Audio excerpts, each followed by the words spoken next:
nonprofit organization dedicated to bringing art to Trenton. And art comes in all kinds of forms. Obviously tonight is a theatrical. We have musical performances that we provide. The Gingerbread House contest is part of Arts Alive. We sponsor that. And arts can be painting, it can be sculpture, it can be cooking, it can be landscape. We do all of those things. We also have something we started this year, and we're providing a scholarship to one Trenton area, Grundy County area student, senior, who is going to go into the field of arts. And so we're excited to be able to help some student out there progress in their dream. Tonight, I'm also the director of the Mousetrap. This team has been working so hard for the last 3 months, and I'm looking forward to presenting this to you. So put on your detective hats, see if you can figure out who done it before we tell you who done it, and enjoy the show. Enjoy Mousetrap by Agatha Christie. Christopher needs to be on right now. Christopher needs to be on right now. Okay, got it. Okay, go ahead.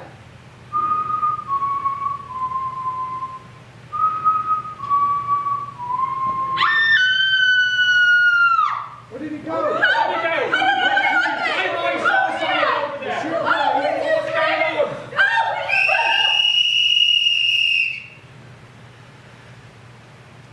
And according to Scotland Yard, the crime took place at 24 Culver Street, Paddington. The murdered woman was a Mrs. Maureen Lyon. In connection with the murder, the police are anxious to interview a man seen in the vicinity wearing a dark overcoat, a light scarf, and a soft felt hat. Motorists are warned against icebound roads. The heavy snow is expected to continue, and throughout the country there will be a certain...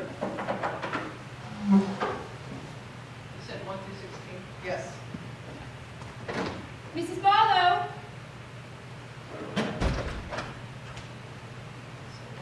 Mrs. Barlow?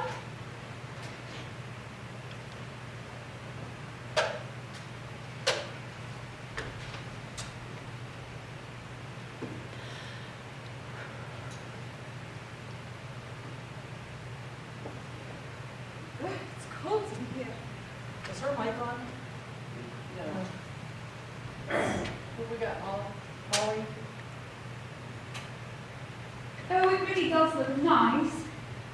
Oh, how stupid of Giles. Oh, gosh.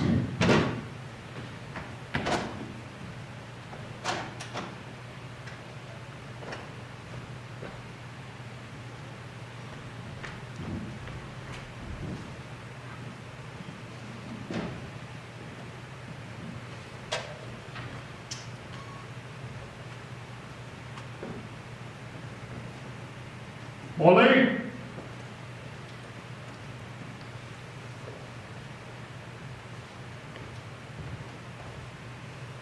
Molly?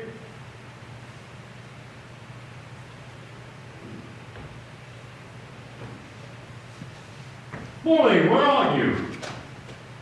Doing all the work, you brute. There you are. You belong to me. Shall I stoke the argo? Done. Hello, darling.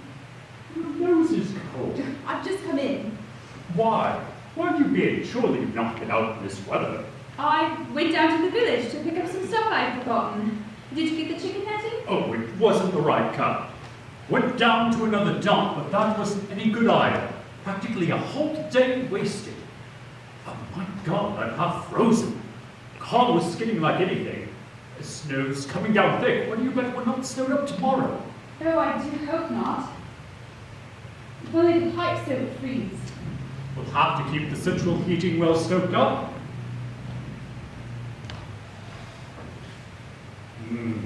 Not too good. I do wish they'd send the coke along. They haven't got any too much. Oh, I do so want things to go well at first. First impressions are so important. Is everything ready? No one's arrived yet, I suppose. No, thank goodness. I think everything's in order. Mrs. Barlow's coated early, afraid of the weather, I suppose. What a nuisance these daily women are. That leaves everything on your shoulders. And yours. this is a partnership. So long as you don't ask me to cook. No, that's my department. Anyway, I've got plenty of tin set aside just in case we are snowed up. Oh, Giles, do you think it's going to be all right? Gone cold feet, have you? Are you sorry now we didn't sell this place when Ram left it to you instead of having this mad idea of running as a guest house? No, I'm not. I love it. Speaking of the guest house, would you look at that? Pretty good what? It's a disaster. You left out the S. Monkwell instead of Monkswell.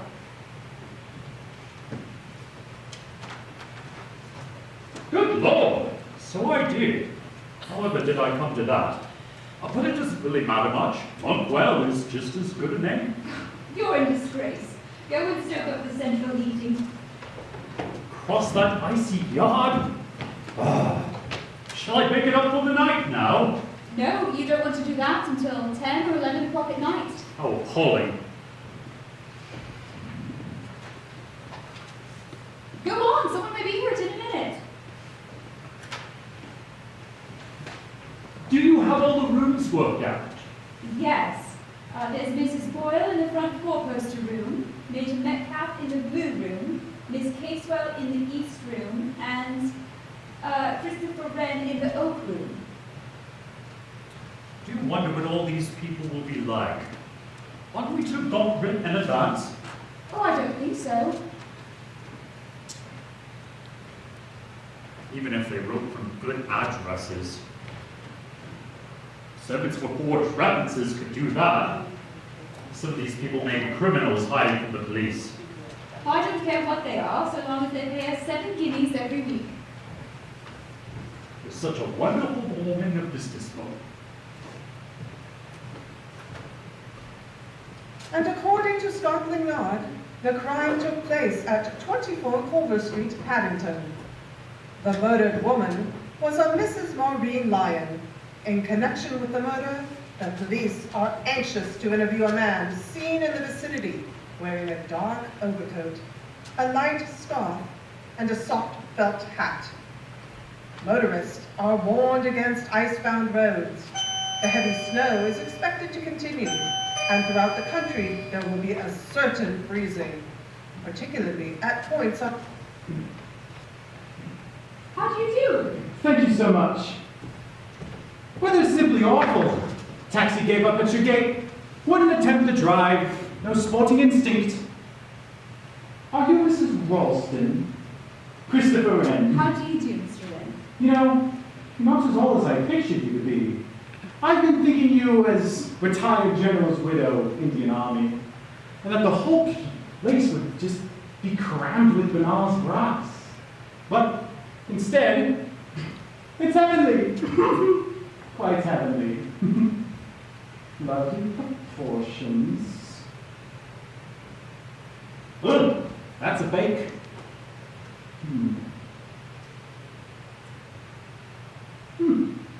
This table is genuine. I'm simply going to love it here. Say, have you any wax flowers or birds of paradise? I'm afraid not. Ah, what a pity. What about a sideboard? A purple plum mahogany sideboard with great carved fruits on it? Yes, we do in the dining room. In here? Well, I must see.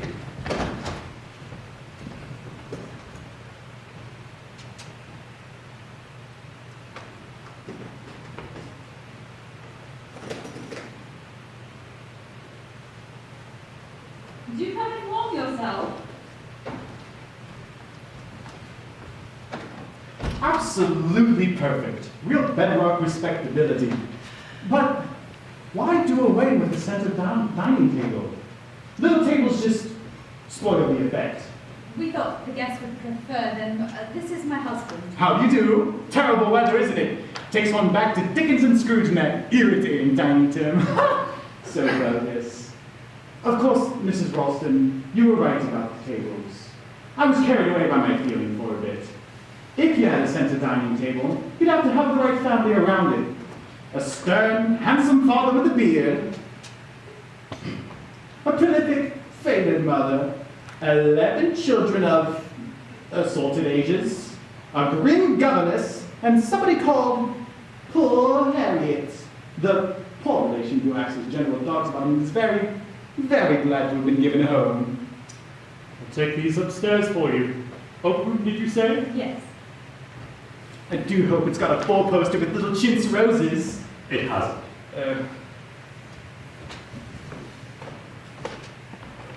I don't think your husband's going to like me very much. How long have you two been married? Are you very much in love? We've been married just a year. Kicked off. But I do like knowing all about people. I mean, people are madly interesting, don't you agree? I suppose some are, and some are not. No. No. They're all interesting. You never really know what someone is like, or what they're really thinking about. For example, you don't know what I'm thinking about right now, do you? Not in the least. Would you like something to drink? No, thank you. You see, the only people who really know what others are like are the artists. And they don't know why they know it, but if they're portrait painters, it comes out on a canvas. Are you a painter? No, I'm an architect. My parents, baptized me Christopher Wren in hopes that I'd be an architect. Christopher Wren, as good as halfway home. Of course, they'd all laugh and make jokes about St. Paul's and whatever. But who knows? I may yet to have the last laugh. Chris Wren's prefab nests may have yet to go down in history. I must say, I'm simply going to love it here. I find your wife most sympathetic. Indeed. And really very beautiful. Oh, don't be absurd. There. Isn't that like an English woman? Compliments always embarrass them. European women take compliments as a matter of course. But English women have all the feminine spirit crushed out of them by their husbands. Something very boorish about English husbands. Why don't you come up and see your room? Shall I? Could you serve up the central heating?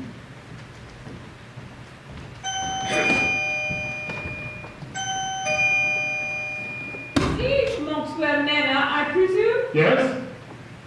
I am Mrs. Boyle. I'm Giles Ralston. Come into the fire, Mrs. Boyle. Get warm. Awful weather outside, isn't it? Is this your only luggage? A Major Metcalf, is seeing to it. I'll leave the door for him. The taxi stopped at the gate. It wouldn't risk coming up the drive. We had to share a taxi from the station, and there was great difficulty in getting back. Nothing ordered to meet us, it seems. I'm so sorry.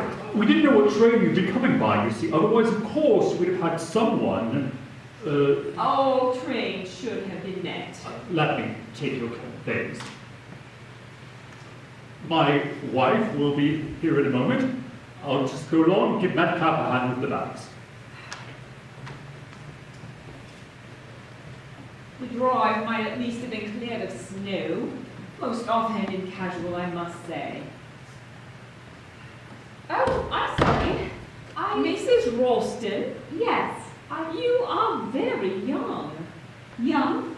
To be running an establishment of this kind, you can't have had much experience. Well, there has to be a beginning for everything, hasn't there? I see. Quite inexperienced.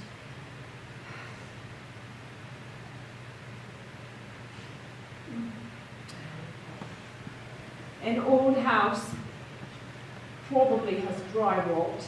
Certainly not. A lot of people have dry rot and don't know anything about it till it's too late. The house is in perfect condition. It could use a coat of paint. You know there's worm in this oak. This way, Major.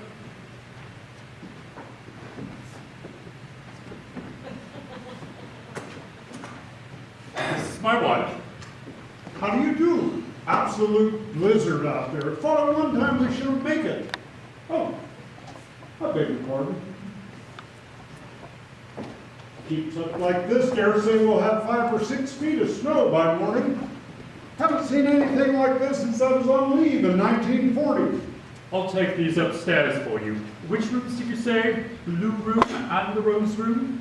No, I put Mr. Wren in the Rose Room. He liked the four-poster so much. So it's Major Metcalf in the Blue Room and Mrs. Boyle in the Oak Room.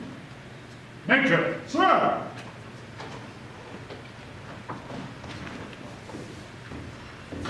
Do you have much servant difficulty here? We have quite a good local woman who comes in from the village. And what of indoor staff? No indoor staff, just us. I would have said that a proper staff of servants was essential before opening this type of establishment. I understood this was a running concern. But we're just getting started.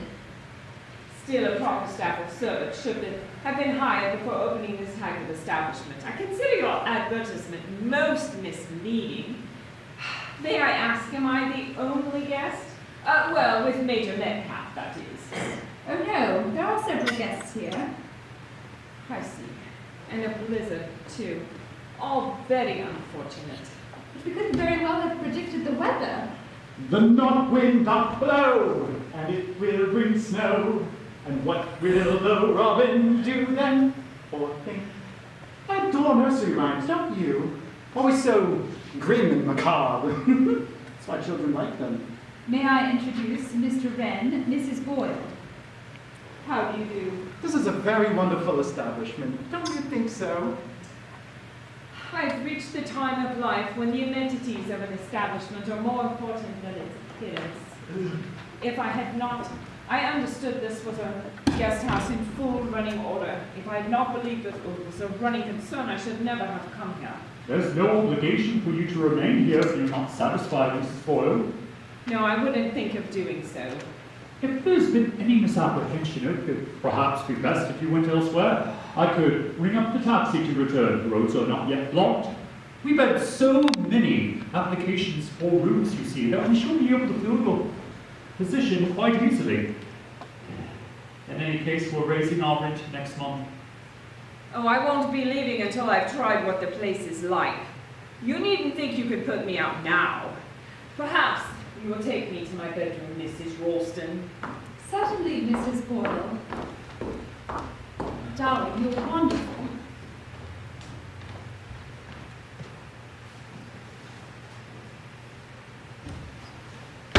I think that's a perfectly horrible woman. I'd love to see you turn around to the snow. Serve her right. Let all have to go, I'm afraid. Oh, there's another of them. Come in, come in. Afraid my car was parked about half a mile down the road. Ran into a drift. Let me take this. Any more stuff in the car? No, I travel light. Ha, glad to see you've got a good fire. Mr. Wren, Miss... Casewell. My wife will be here in a minute. No hurry, got to get myself thought out.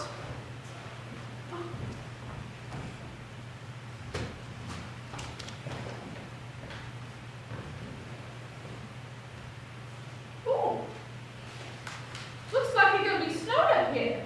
Weather forecast says heavy falls expected, motor is warm. Hope you got plenty of provisions in. Oh yes, my wife is an excellent manager. Anyway, we can always eat our headings. Before we start eating each other, eh?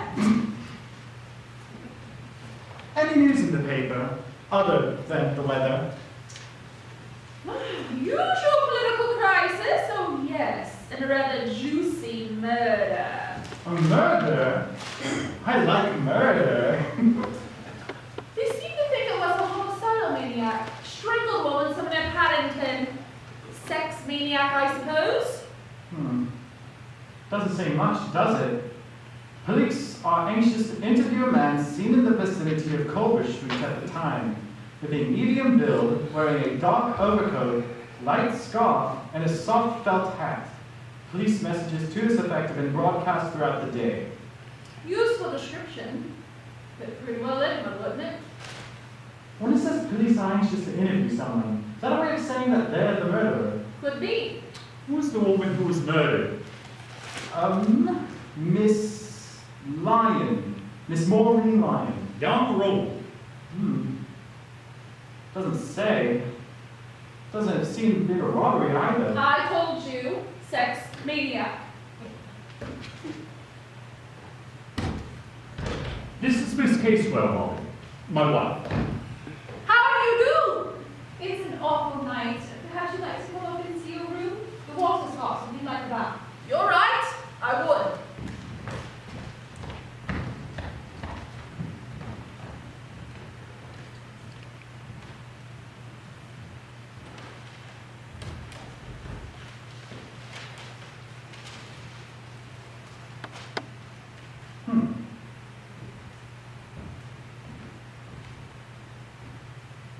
Little Jack Horner sat in the corner, eating a Christmas pie, stuck in his thumb, plucked out a plum, and said, What's a good boy of mine?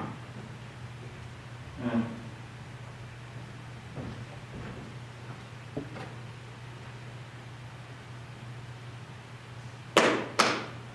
No.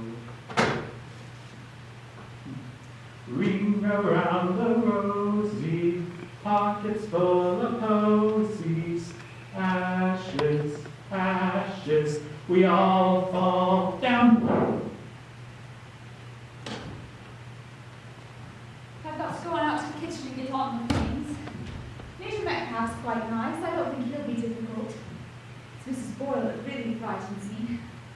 We must have a nice dinner.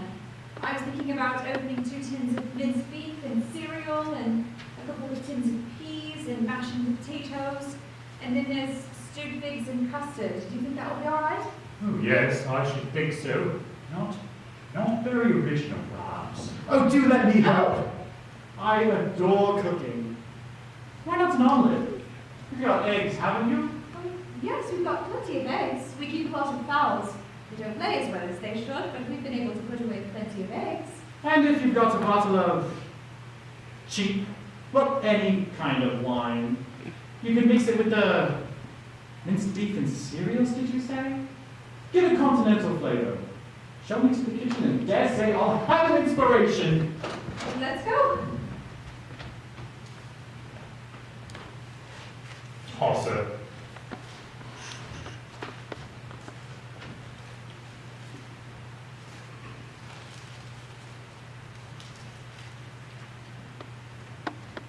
Isn't he sweet? He's put on an apron and he's getting all the things together. He says leave it all to him and don't come back for half an hour. If the guests want to do some of the cooking themselves, it will save an awful lot of trouble. Why on earth did you give him the best room? I told you he liked the four-poster. He liked the pretty four-poster. Twerp.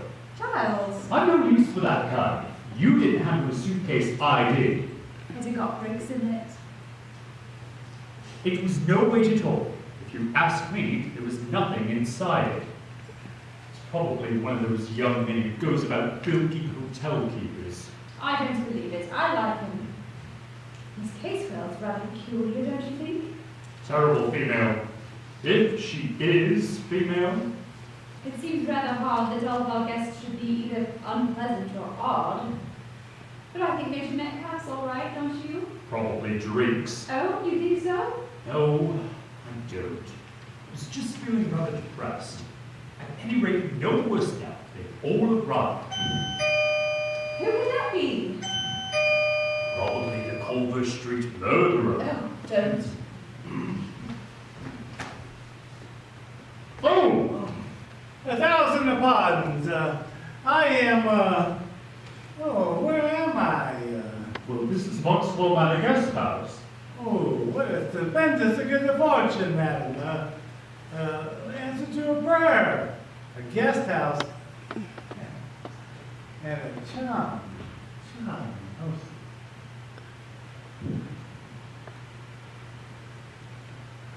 Oh, my Rolls Royce, alas, has run into a snowdrift. Blinding snow everywhere. I did not know where I was at. I think to myself, perhaps I might not, I'm going to freeze to death. And then I take my little bag and I stagger through the snow until I come across these big iron gates. Oh, a habitation. I am saved.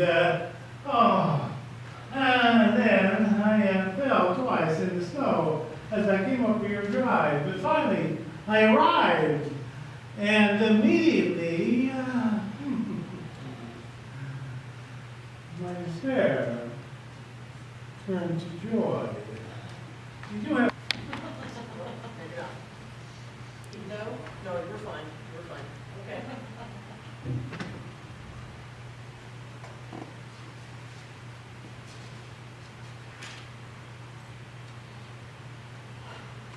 I consider it very dishonest and for them to not have told me they were only just starting this place. Everything has to have a beginning, you know. Excellent breakfast this morning. Good coffee, scrambled eggs, homemade marmalade. The woman does it all herself. Amateurs. There should be a proper staff. Excellent lunch, too. Corned beef. But very well disguised corned beef. Red wine and she promised to make us pie tonight. These radiators are not really hot. I shall speak about it. Comfortable beds. At least mine was. Hope yours was too. It was adequate. I still don't see why that peculiar young man should have gotten the best room. Got here ahead of us. First come, first served. From the advertisement, I got quite a different picture of what this place would be like. Comfortable writing room, a much larger place altogether, with bridge and other amenities. Regular tabby's delight. I beg your pardon? I quite see what you mean. No, I shan't stay here long. No. No, I don't suppose you will. He's a very peculiar young man. Unbalanced mentally, I shouldn't wonder. Think he's escaped from a mental asylum? I shouldn't be at all surprised. Giles, Yes? can you shovel the snow away from the back door again? Coming. I'll give you a hand, what? Good exercise. Must have exercise.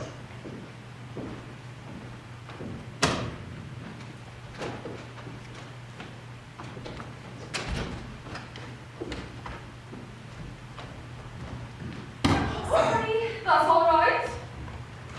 What an incredible young woman. Doesn't she know anything about housework? Carrying a carpet sweeper through the front hall. Aren't there any back stairs? Oh yes, nice back stairs. Very convenient there was a fire. Then why not use them? Anyway, the housework should have all been done this morning before breakfast. I gather our hostess had to cook the breakfast. All very haphazard and amateurish. There should be a proper staff. Not very easy to get nowadays, is it? No, indeed, the lower classes seem to have no idea of their responsibilities. Poor old lower classes got the bit between the teeth, haven't they? I suppose you're a socialist. Oh, I wouldn't say that. I'm not a red, just pale pink. But I don't take much interest in politics. I live abroad. I suppose conditions are easier abroad. I don't have to cook and clean as I gather most people have to do in this country. This country has gone sadly downhill. It's not what it used to be. I sold my house last year. Everything was just too difficult. Hotels and guest houses are easier. It does take care of a lot of one's problems. Are you over in England for long? Depends. I've got some business to see to, and when it's done, I shall go back. To France? No. Italy? No.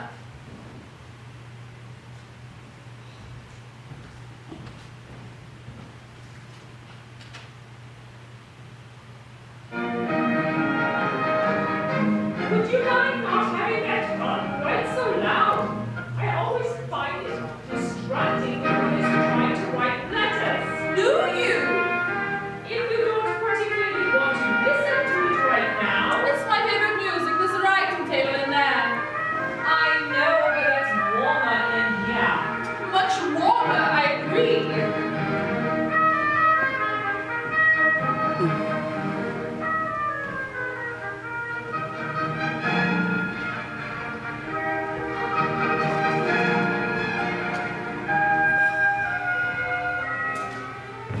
Bloody old Rip.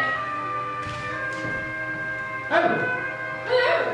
where do I go there? Woman seems to hunt me down, and she just stares at me. Positively stares. Put it down a bit.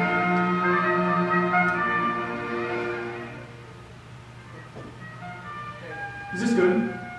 Oh yes, it served its purpose. Purpose? Tactics, boy. You mean her? She pitched the best chair. I've got it now. You drove her out. I'm glad. I'm very glad. Let's think of little things we can do to annoy her. I wish she'd just go away from here. And this, not a hope. But when the snow melts, When the snow melts, lots of things may have happened. snow's a peaceful thing. Can make one forget It doesn't make me forget. how fierce you sound. I was thinking. About Ice on a bedroom jug, chilblains, raw and bleeding, one thin, ragged blanket, a child shivering with cold and fear. my dear, that's too grim. Is it a novel? You didn't know I was writing, did you? Are you? Sorry to disappoint you. Actually, I'm not. Hmm.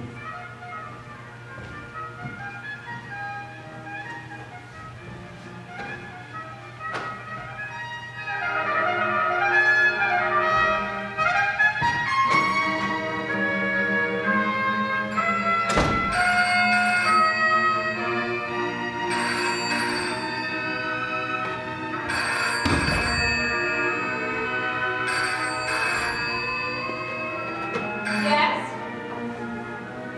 Yes? Yes? No, I'm sorry. Mr. Ralston had come to the telephone just now. This is Mrs. Ralston speaking. Who? The Berkshire Police. Oh, yes. Yes, Superintendent Hopkins. I'm afraid that's impossible. He'd never get here. We're snowed up. Completely snowed up. The roads are impassable. Nothing can get through. Yes?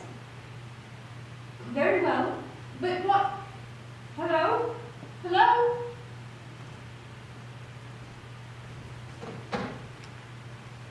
Ollie, do you know where there's another spade? Giles, the police have just rung up. To say Trouble with the police, eh? To Serving say- liquor without a license? they're sending a sergeant or an inspector out here. I don't think they'll get here. That's what I said, but they seemed completely confident that they would. Nonsense. Not even a jeep could get through today. Anyway, what's it all about? They didn't say, just that I was to impress upon my husband to listen very carefully to what Sergeant Trotter, I think it was, had to say and to follow his instructions implicitly. Isn't it extraordinary? What on earth do you think we've done? Do you think it's those nylons from Gibraltar? I did remember the wireless license, didn't I? Yes, it's in the kitchen dresser. Had a rather near shave with the car the other day. It was entirely the other fellow's fault. No, we must have done something.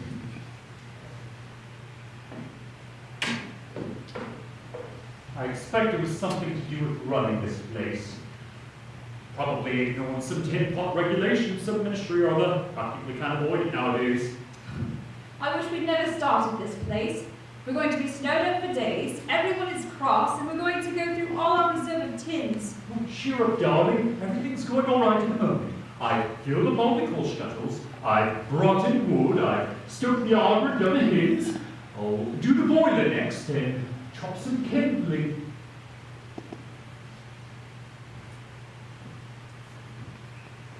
You know, Molly, must be something pretty serious to have a police sergeant trekking out in all this.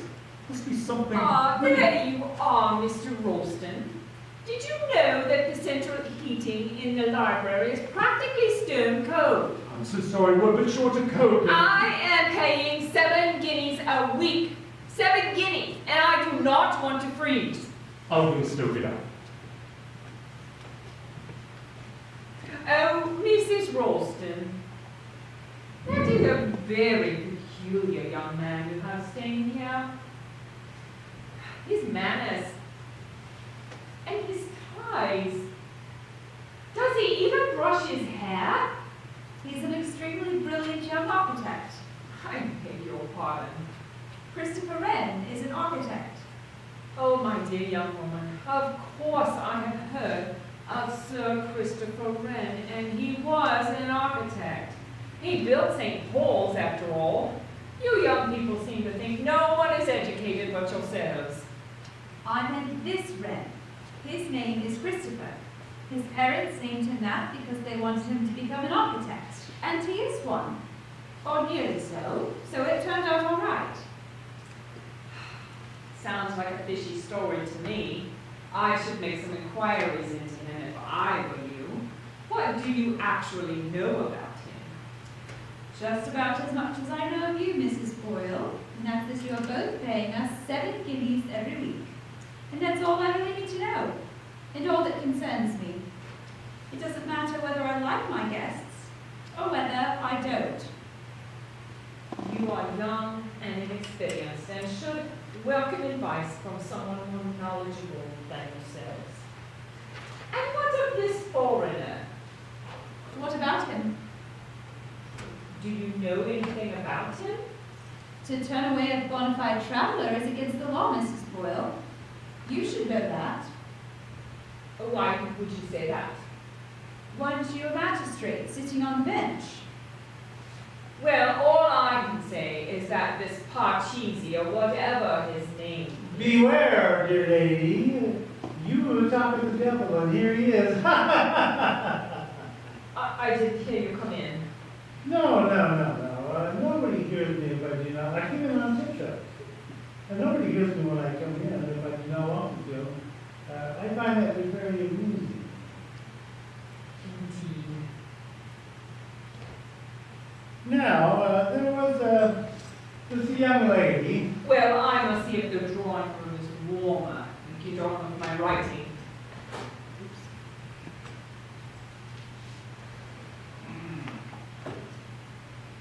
Oh, my charming hostess looks so sad. So what is the matter, dear lady? I'm afraid everything's rather difficult today because of the snow. Yes, the snow can make things difficult. Or else it can make them easy. Yes, rather easy. I don't know what you mean. Oh, I'm afraid there's a lot of things that you do not know. I think perhaps you do not know much about running a guest house. I dare say we don't. But we mean to make a go at it. Oh, bravo. Bravo. I'm not such a very bad cook. Oh, you are without a doubt a very enchanting cook. May I give you a little piece of warning, a little word of warning, Mrs. Ralston? You and your husband should not be so trusting. Do you have references on these guests of yours? Is that usual? I always just thought people just came. It is advisable that you know a little something about the people who sleep under your roof. Oh, me, for example. You know, I arrive and tell you there's my car. I saw it turn in the snowdrift. What do you know of me? Nothing at all. I could be a thief, a robber, a fugitive from justice, a madman, a murderer. And perhaps you know as little of your other guests too. Well, as far as Mrs. Boyle is concerned. It is much too cold in the drawing room. I shall write my letters in here. Allow me to poke the fire for you. Mrs. Ralston, is your husband about? I'm afraid the pipes in the downstairs cloakroom have frozen.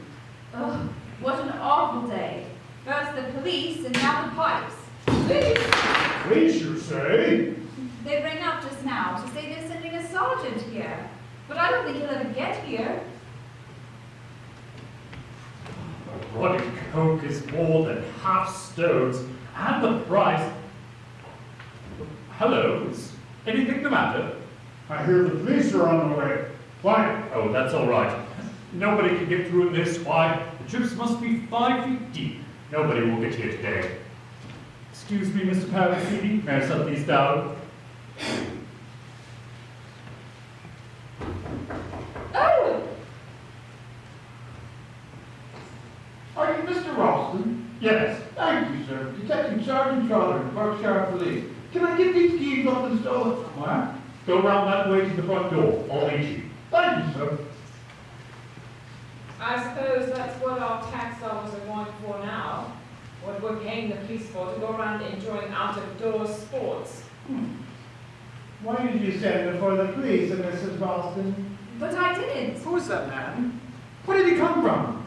Past the drawing window, all covered in snow and looking terribly hearty. You may believe it or not, but that was a policeman. A policeman skiing.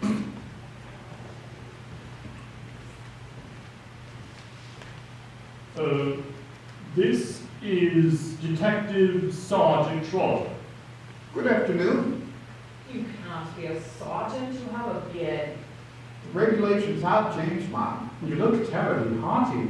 We'll stow your skis under the stairs. Thank you, sir.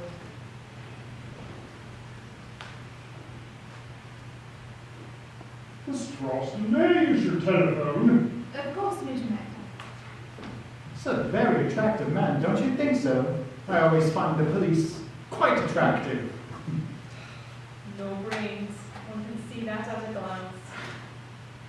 Hello? Hello? This phone is dead. Quite dead. It was working just half an hour ago. Lines are probably down with the weight of the snow, I dare say. So we're cut off now. Quite cut off. I don't see anything to laugh at. No, indeed. It's a private joke of my own. The sleuth is returning.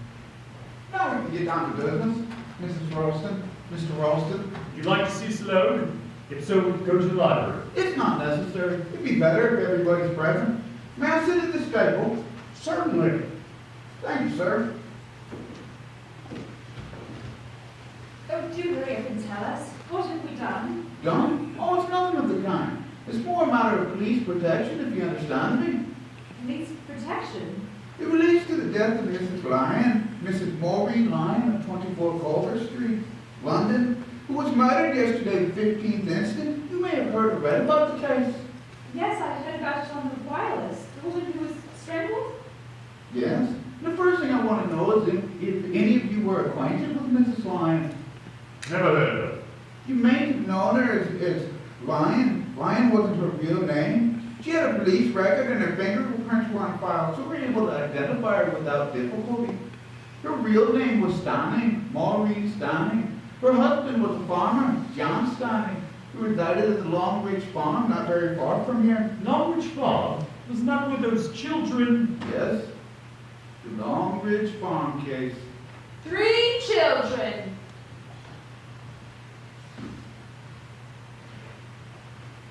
That's right, miss. The court is 2 boys and a girl brought before the court in need of care and protection. A home was found for them with Mr. and Mrs. Stanning at Long Ridge Farm. One of the children subsequently died of criminal neglect and persistent ill treatment. Case made quite a bit of a sensation at the time. It was horrible. The Stannings were sentenced to terms of imprisonment. Stanning died in prison. Mrs. Stanning served her sentence and was duly released. Yesterday, as I say, she was found strangled at 24 Culver Street. Well, who did it? I'm coming to that, madam. a notebook was found at the scene of the crime. In that notebook was written 2 addresses. One was 24 Culver Street. The other was Monkswell Manor. What? Yes. That's why Superintendent Hogman thought it was imperative for me to come down here and see if there was any connection with anyone in the house in the Long Ridge Farm case. It's nothing. Absolutely nothing. Must be a coincidence. Superintendent Hogman doesn't think it's a coincidence. He would have come himself if it was any way possible. Given the weather, and I like to ski, he sent me with instructions to get full particulars of everyone here in the house, report back to him by phone, and take what measures I see fit to ensure the safety of this household. Safety? What danger does he think we're in? Good Lord. He's not suggesting somebody's going to be killed here. Frankly, that's the idea. I don't want to scare the ladies. But why? That's what I've got to find out. As Superintendent Altman sees it, there must be some connection between this house and someone in this house in the Long Ridge Farm case. It's all crazy. It's crazy. It's because it's crazy that it's dangerous. Nonsense. I must say, it seems a bit far-fetched. Well, I think it's wonderful. Is there something you haven't told us, Sergeant? Yes, Mrs. Ralston. Below the 2 addresses was written 3 blind mice, and on the dead woman's body was a paper, which this is the first written on it, and below the words a drawing of 3 little mice and a bar of music. The music was the tune to a nursery rhyme, 3 blind mice. You know how it goes. 3 blind mice. 3 blind mice, seeing how they run. They all ran after the farmer's wife. Oh, it's horrible. Said there were 3 children and 1 died. Youngest boy of 11. What happened to the other 2? The girl was adopted by somebody. We haven't been able to trace her present whereabouts. The elder boy would now be about 32, deserted from the army and not heard of since. According to the army psychologist's report, definitely schizophrenic, a bit messed in the head. So, you think it was he who killed Mrs. Lyon? I mean, Mrs. Stanley? That's what I've got to find out from you. As Superintendent Hawkins sees it, there must be some connection. Now, you, sir, state that you yourself have never had any connection with the Long Ridge Farm case? No. And the same goes for you, madam? No connection. What about servants? We haven't any servants. But which reminds me, Sergeant Trotter, would it be all right if I go to the kitchen? I'll be there if you need me. That's quite all right, Mrs. Ralston. Now, can I have all your names, please? This is quite ridiculous. We are all merely just guests at a kind of hotel. We just arrived yesterday. We can't have anything to do with this place. You planned to come here in advance? You booked your rooms ahead? Well, yes. All but Mr. Herr Puccini, my car overturned in the soldiers. I see. What I'm getting at is anyone who's been following you around might very well know that you were coming here. Now, there's just one thing I want to know, and I want to know it quick. Which one of you had any connection and any business with the Long Ridge Farm case? You're not being very sensible, you know. One of you is in danger, deadly danger. I got to know which one that is. All right. You won't. I'll ask you one by one. You first, since you seem to have arrived here more or less by accident, Mr. Perry. Herr Puccini. Oh, I know nothing of these things that you are talking about. I am just a stranger in this country. I know nothing of these local affairs of bygone years. Mrs. Boyle. Really, I consider this an impertinence. Why should I have anything to do with this such distressing business?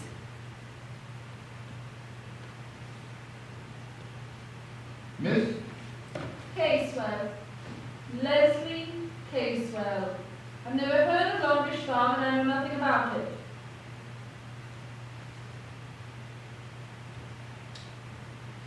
And you, sir?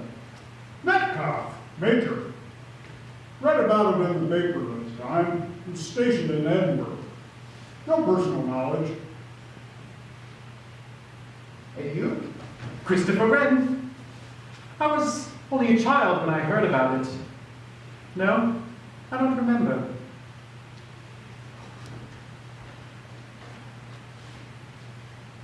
And that's all you have to say?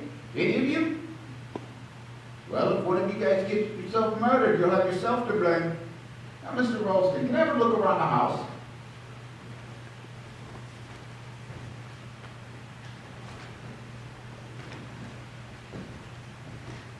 My dear, how melodramatic. Just fancy what a killer must be getting out of this. Three blind mice. How does that tune go?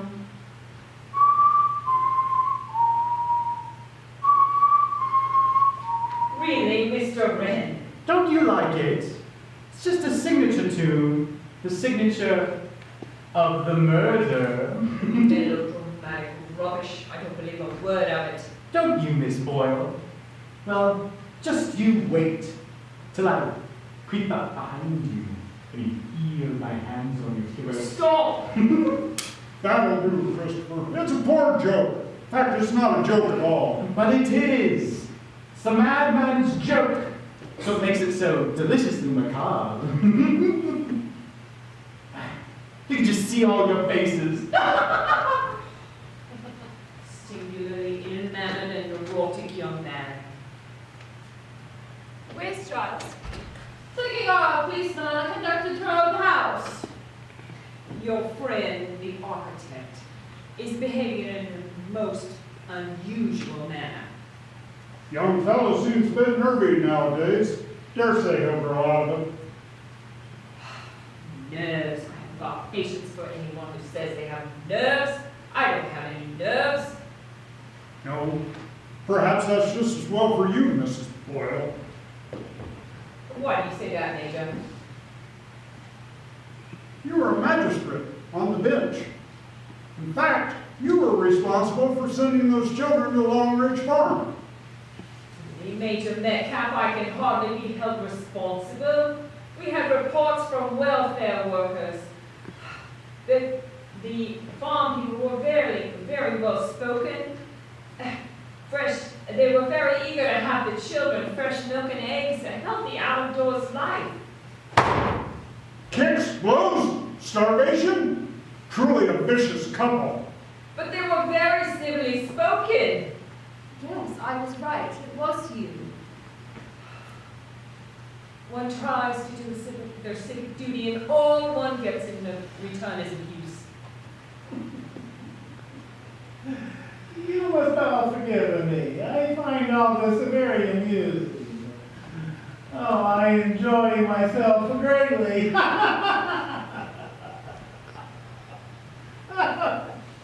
never did like that man. Where did he come from last night? I don't know. Looks a bit of a spirit to me. Makes his face up too. Rouge and powder. Disgusting. And he looks quite old too. Yet he skips about as though he were much younger. You'll be wanting more firework. I'll go get some. It's only 4 o'clock in the afternoon and it's nearly dark. I'll turn the lights on. There, that's better.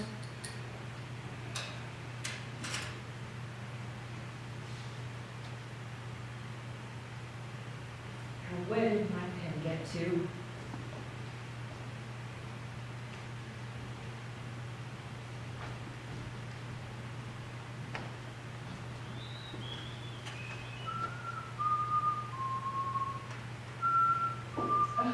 What a horrid little tune that is. Don't you like it?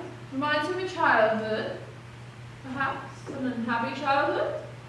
I was quite happy as a child. You were lucky. Weren't you happy? No. I'm sorry. But it's a long time ago. One gets over things. I suppose. Or doesn't one? Darn hard to say. They say that what happens when you were a child matters more than anything else. They say. They say? Who says? Psychologists? Oh, humbug. It's all darn lot of nonsense. I've got no use for psychologists and psychiatrists. I've never really had much to do with them. A good thing for you, you haven't. It's all a lot of hooey. Go ahead, don't look back. One can't always help looking back. Nonsense. It's a question of willpower. Perhaps. I know. I suppose you're right.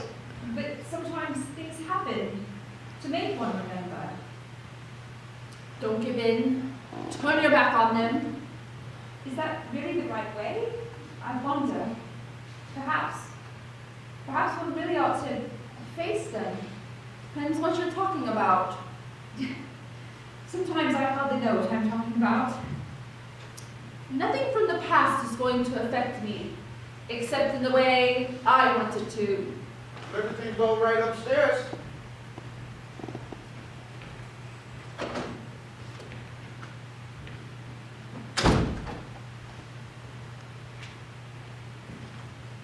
What's in here? Drawing room?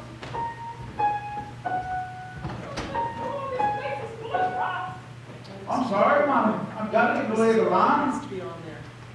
Not anymore, but she needed to.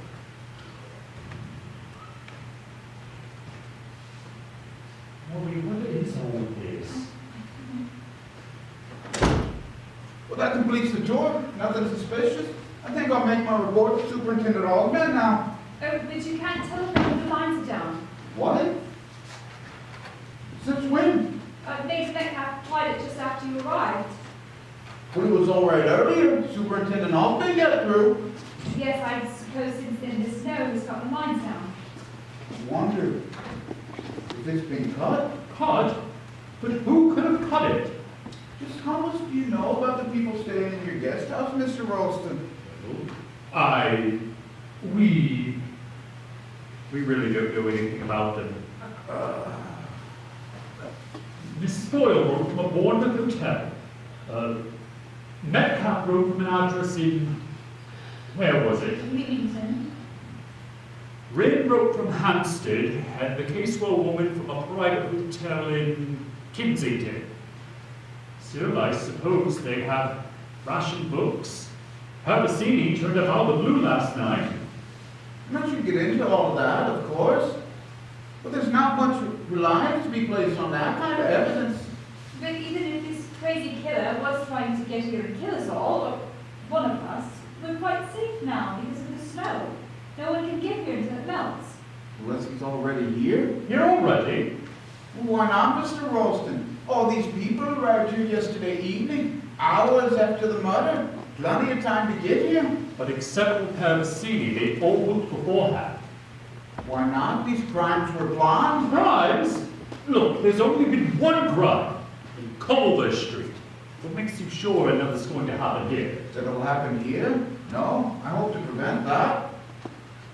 It'll be attempted? Yes. I can't believe it. It's too fantastic. See, it's this telephone wire that worries me. If it's been cut. I'll just go and get all of the vegetables.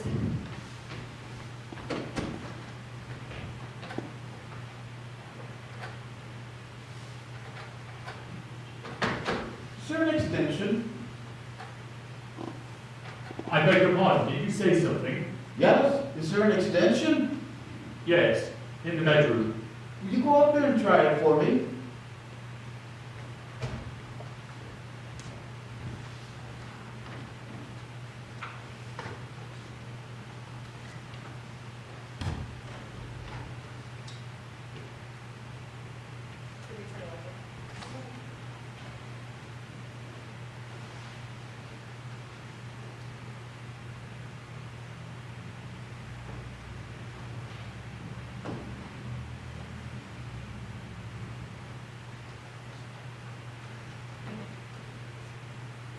Who has left this window open?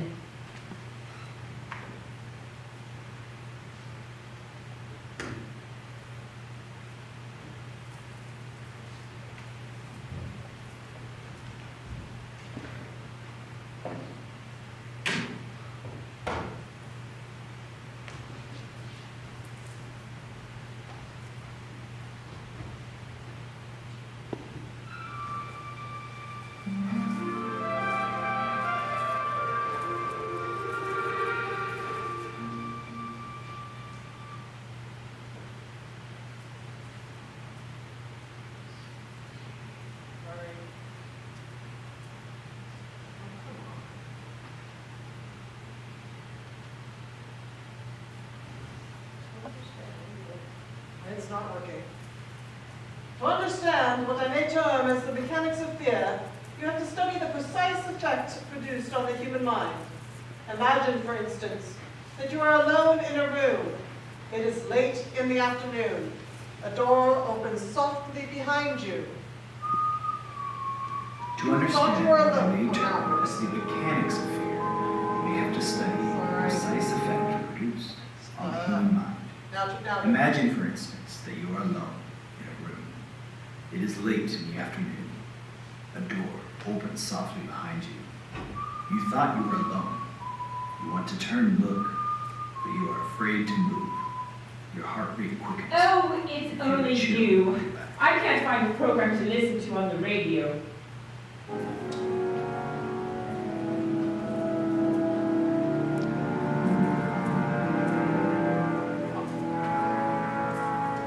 Yeah, what are you doing? Why did you turn out the lights? Ooh, oh, no, no, oh, no, no,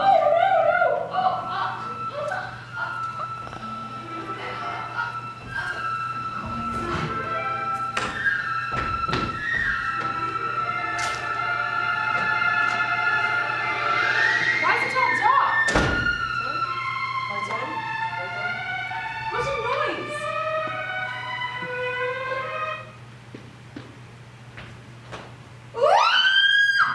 Lights off.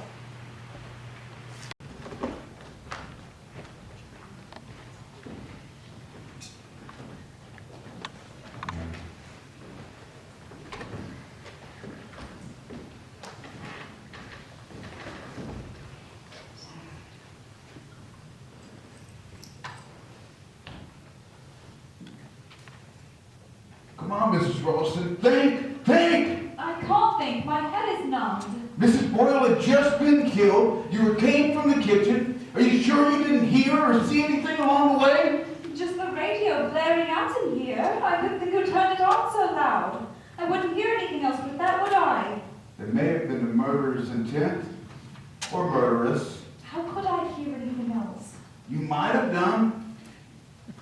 If the killer left that way, he might have heard you coming from the kitchen, slipped out the back door, up the back stairs, or into the dining room. I'm not sure, but I might have heard a door creak and shut just as I came to the kitchen. Which door? I don't know.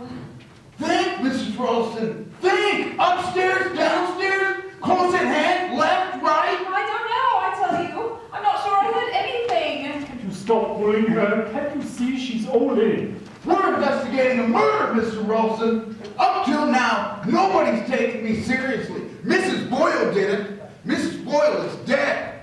And unless I get to the bottom of this, there's going to be another death. Another nonsense. Why? Because there were 3 blind mice. Yet for each of them, there would have to be some connection, another connection with the Longridge Farm business. Yes, there'd have to be that. Why another death here? Because there were only 2 addresses in the notebook we found. One at 24 Culver Street. Now there was only one possible victim. She's dead. Here at Mousetrap Manor, there's a much wider field. Nonsense! Surely it's a most unlikely coincidence that there should be 2 people brought here by chance. Both have to do with the Longridge Farm case. Given certain circumstances, yes. Think it out in this case well. Now, I want to get everybody's statement where exactly they were at the time of the murder. I've already got Mrs. Ralston's statement. She came through the kitchen, out through here. The radio was blaring, the light was dark. She turned the light on. She heard she saw Miss Boyle, and she screamed. Yes, I screamed, and finally people came. Yes, people came. A lot of people from a lot of different directions, all arriving more or less at once. Now then, when I got out that window to trace the telephone wire, you, Mr. Ralston, went up to the room Mrs. Ralston occupied to try the extension telephone. Where were you when Mrs. Ralston screamed? I was still up in the bedroom. The telephone line was dead too, so I looked out the window to see if I could see any sign of the wires being cut, but I couldn't. After I heard Molly scream, I closed the window and I rushed down. Those simple actions seemed to take you a rather long time, didn't they? I don't think so. Yes, I should say they took you a rather long time. I was thinking about something. Very well. Mr. Wren, I'll have your account of where you were. I'd been in the kitchen, seeing if I could help Mrs. Ralston cook. After that, I went up to my bedroom. Why? It's quite a natural thing, to go to one's bedroom. I mean, one does want to be alone sometimes. You went to your room because you wanted to be alone. And to brush my hair and tidy up. You wanted to brush your hair. Anyway, that's where I was. And you heard Mrs. Ralston scream? Yes. And you came down? Yes. Curious that you and Mr. Ralston didn't run into each other on the stairs. I took the back stairs. They're closer to my room. Did you go up by the back stairs, or did you come through here? I went up by the back stairs too. Very well. Mr. Paravicini? Oh, I told you. I was playing the piano in the drawing room. Through there, Inspector. I'm not an inspector, just a sergeant, Mr. Paravicini. Did anybody hear you playing the piano? Oh, I do not expect so. I was playing very, very softly with the one finger, so. You were playing Three Blind Mice. Is that so? Yes, it's a catchy little tune. It is, how I should say, a haunting little tune. Wouldn't you all agree? I think it's horrible. And yet, it gets into people's heads. And then somebody was whistling it too. Whistling it? Where? Oh, I don't know. Maybe in the front hall or in the stairs, or maybe even upstairs in one of the bedrooms. Who was whistling Three Blind Mice? Are you making this up, Mr. Paravicini? No, dear Inspector. Oh, pardon me, Sergeant. I wouldn't do something like that. Well, go on. You were playing the piano. Softly with the one finger. And then I hear the radio playing rather loudly. Somebody was yelling on it, and it hurt my ear. And then all of a sudden I hear Mrs. Ralston scream. Mr. Ralston in his bedroom. Mr. Wren in his room. Mr. Paravicini in the drawing room. Miss Casewell, I was writing letters in the library. could you hear what was going on in here? No, I didn't hear anything until I heard Mrs. Ralston scream. What did you do then? I came in here. At once? I think so. You said you were writing letters in the library, Yes. and you came in here hurriedly, Yes. and yet there doesn't seem to be any unfinished letter sitting on the writing table in the library. I brought it with me. Dearest Jessie. Friend of yours? Relation? That's none of your bloody business. Perhaps not. But if I were to hear someone scream blue murder, I wouldn't necessarily stop writing my letter, fold it up, neatly place it in my handbag before going to see what was the matter. You wouldn't. How interesting. Major Metcalf, you say you were down in the cellars? Why? Looking around, just looking around. I looked into that cupboard place under the stairs. A lot of junk, sports tackle. Then I saw another door in the back. I opened it, There's a flight of stairs, and I went down. Nice cellars you have here. Glad you like them. Not at all. Crypt of an old monastery. Probably why they call it Monk's Well. We're not engaged in antiquarian research, Major Metcalf. Mrs. Ralston said that she heard the door shut with a faint creak. That particular door shuts with a creak. It could be the killer heard Mrs. Ralston come from the kitchen, slip down the back stairs, into that cupboard, pulling the door to him. A lot of things could be. But there'd be fingerprints inside the cupboard. My fingerprints were there, all right.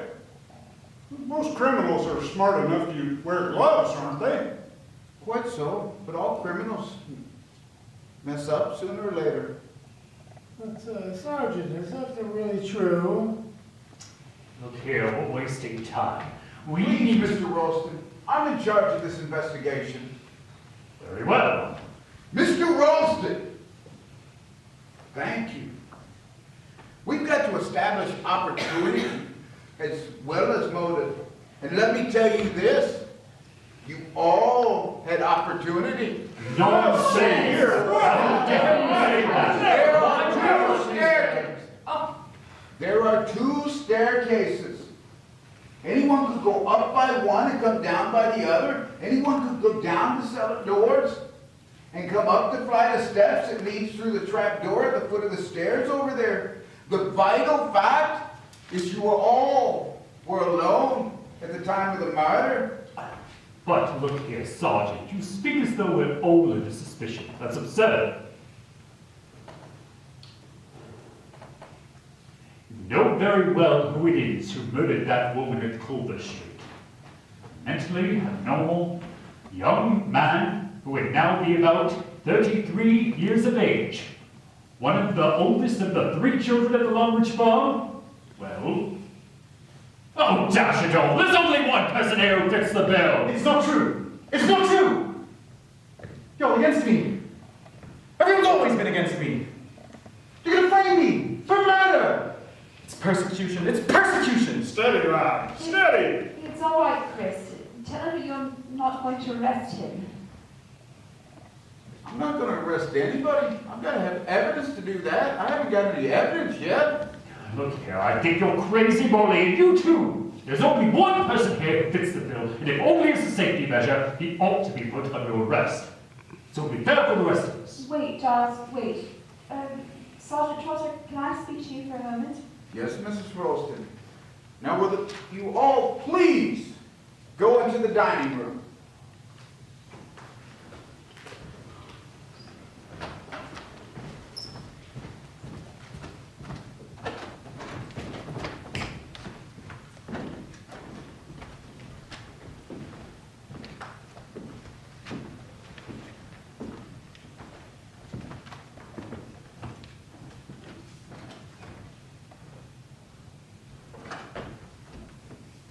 I'm staying. No, Giles, you too, please. Molly, I'm staying. I don't know what's come over you. Please, I mean it.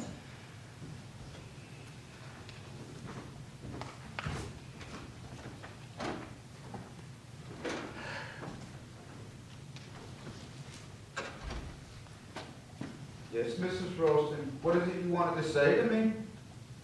Sergeant Trotter, you seem to think that this murderer is the eldest of the 3 children in the farm. But you don't know that, do you? You don't actually know a thing. What we do know is that the woman who joined her husband in the ill treatment and starving of his children is dead. The woman magistrate responsible for placing the children there in the home is dead. The telephone wire that links me to police headquarters has been cut. But you don't even know that. No, Mrs. Ralston, it's been cut. I found a place just outside the front door. I see. Sit down, Mrs. Ralston. But all the same, you don't know. I'm going by probability. It all points to mental instability, childish mentality, desertion from the Army, and an Army psychiatrist report. Oh, I know, and therefore it all seems to point to Christopher. But I don't believe it is Christopher. There must be other possibilities. Such as? Well, hadn't those children any relation at all? The mother was a drunk. She died shortly after the children were taken away. And what about the father? The father was an army sergeant serving abroad. If he's alive, he's probably discharged from the army by now. You don't know where he is now? No, we don't know where he is. But I assure you, Mrs. Ralston, the police take every eventuality into account. But you don't know where he might be this very minute. And if the son is mentally unstable, the father may be unstable too. Possible. If he came home after having been prisoner with the Japs perhaps, and having suffered terribly, if he came home to find his wife dead and his children had been through some terrible experience, one of them having died through it, he might go off his head a bit and want revenge. That's only surmise. But it's possible. Oh yes, it's quite possible. So the murderer may be middle-aged or even old. When I said the police had rung up, Major Metcalf was frightfully upset. He really was. I saw his face. Major Metcalf? Middle-aged, a soldier. He seems quite nice and perfectly normal, but it might show, might it? No, often it doesn't show at all. So it's not only Christopher who's a suspect. There's Major Metcalf as well. Any other suggestions? Well, Paravicini did drop the poker when I said the police had rung up. Mr. Paravicini? Yes, I know he seems old and foreign and everything, but he mightn't be as old as he looks. He moves like a much younger man, and he's definitely got makeup on his face. Miss Casewell noticed that too. Oh, I know it sounds very melodramatic, but he might be in disguise. You're awfully anxious that it shouldn't be young Mr. Wren. He seems so helpless somehow, and so unhappy. Mrs. Ralston, let me tell you, I've had every possibility in mind since the beginning. The boy Georgie, the father, and there was somebody else too, remember, the sister? Oh, the sister. Yes. It could have been a woman. The muffler pulled well up, the hat pulled well down, darkish overcoat. Killer spoke in a whisper. It's the voice that gives the sex away. Oh, yes. It could have been a woman. Miss Casewell? She looks a bit old for the part. But then, there's yourself, for instance. Me? You look about the right age. No. No, I've got no way of checking anything that you have to tell me. Now, you remember that. And then there's your husband. Giles, don't be ridiculous. He and Mr. Wren are much of an age. Suppose Mr. Ralston looks a bit older than his age. Mr. Wren looks a bit younger. Actual age is very hard to tell. How much do you know about your husband, Mrs. Ralston? How much do I know about Giles? Don't be silly. You've been married how long? Just a year. You meet him where? At a dance in London. We went to a party. Did you meet his people? He hasn't any people. They're all dead. They're all dead. Yes, you make it sound all wrong. His father was a barrister and his mother died when he was a baby. You're only telling me what he told you. Yes, but You don't know that of your own knowledge. it's outrageous, isn't it? Mrs. Ralston, you'd be surprised at how often we hear stories of cases just like yours, especially since the war. Homes broken up, families dead, fellows been in the Air Force or just finished his army training, parents killed. It was the families and relatives and parents who did the background check. That's all done away with. Girl just marries her man. It's not till a little bit later, a few years later, that she finds out he's an absconding bank clerk, an army deserter, or something equally undesirable. How long did you know Giles Ralston before you married him? Just 3 weeks. You don't know anything about him? That's not true. I know everything about him. I know exactly the sort of person he is. He's Giles. And it's absolutely ridiculous for you to suggest he's the horrible, crazy, the homicidal maniac. Why, he wasn't even in London yesterday when the murder took place. Where was he? Here? He was driving around looking for wire netting for our chickens. Bring him back with him? No, it wasn't the right kind. You get only about 30 miles from London. Get an ABC. Hour by train, a little longer by car. I tell you, Giles wasn't in London yesterday. Just a minute, Mrs. Ralston. This your husband's coat? Yes.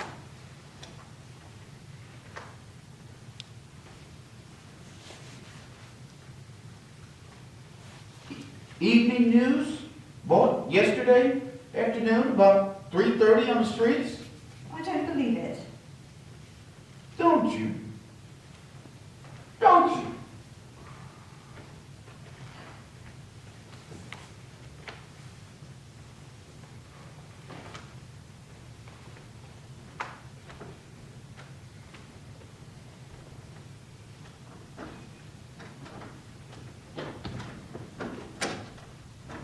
Molly, Oh, you startled me.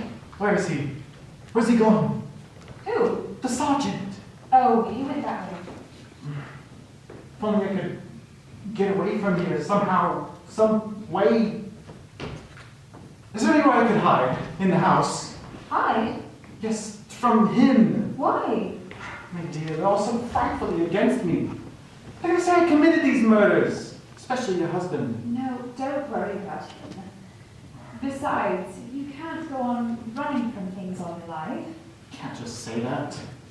Well, it's true, isn't it? Yes, it's true. You've got to grow up sometime, Chris. I really wish I hadn't. Your name isn't really Christopher Wren, is it? No, And you're not really an architect? no. Then why... Call myself Christopher Wren. It just amused me at the time. Of course, they all laugh. Call me little Christopher Robin. Wren, Robin. It's the association of ideas. Just held me at school. What's your real name, then? We needn't go into that. I ran away whilst I was doing my army service. It was also beastly. I hated it. Yes, I'm just like the unknown murderer. I told you, I was one of the specifications that fit.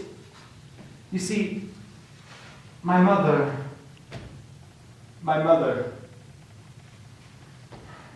Yes, your mother? everything would have been all right if she just hadn't died. She would have taken care of me and looked after me. But you can't go on being looked after all your life.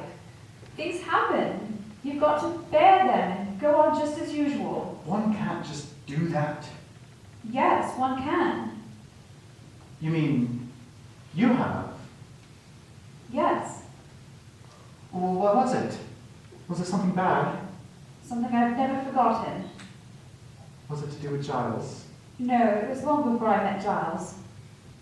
You must have been young, nearly a child. Perhaps that's why it was so awful. I tried never to think about it. I tried to put it out of my mind. So, you're running away too?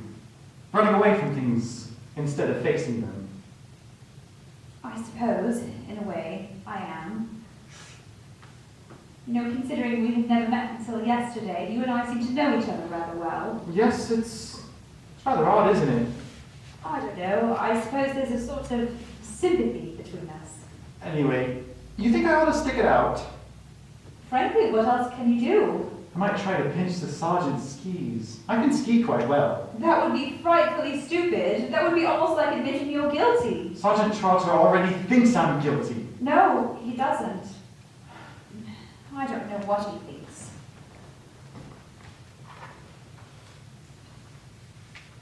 hate him. I hate him. I hate him. Who? Sergeant Trotter. He can make you think things about people, things that can possibly be true, that aren't true.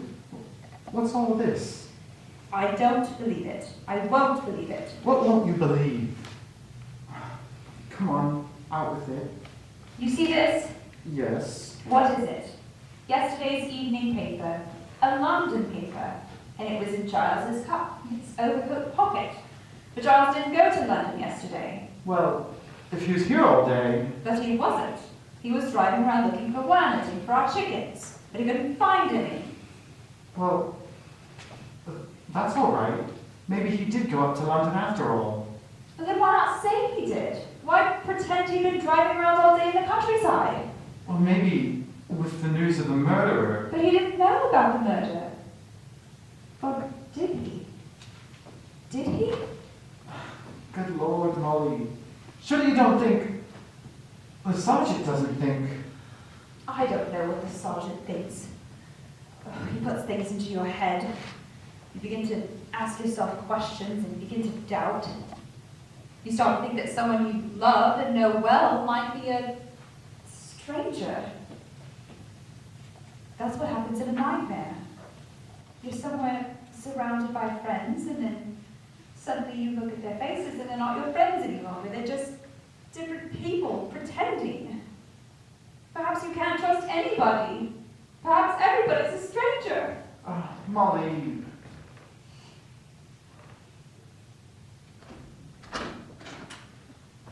I seem to be interrupting something. No, we were just talking. Anyway, I've got to get on with dinner. The spinach. I'll come help. No, you won't. Giles! That's not very healthy things at present. You keep out of the kitchen and keep away from my wife. But really, listen here. You keep away from my wife. She's not going to be your next victim. So that's what you think of me. Already said so, haven't I? Sick killers in this house. It seems to me you fit the bill. I'm not the only one that fits the bill. I can see who else does. How blind you are. Or do you just pretend to be I blind? tell you I'm worrying about my wife's safety. Well, so am I. I'm not going to keep her here alone with you. What the blazes? Christopher, please go. I'm not going. Go, Chris, please. I shan't be far away.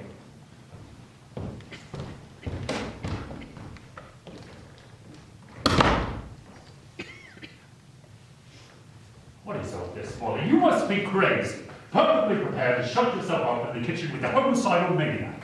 He isn't. You've only got to look at him to see he's balmy. He isn't.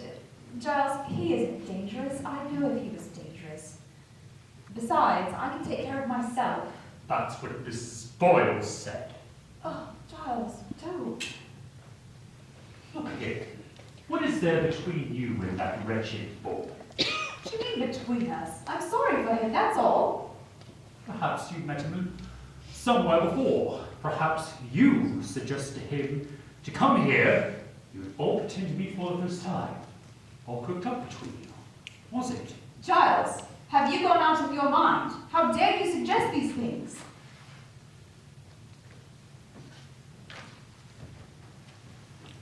Rather odd, isn't it, that he should come to an out-of-the-way place like this?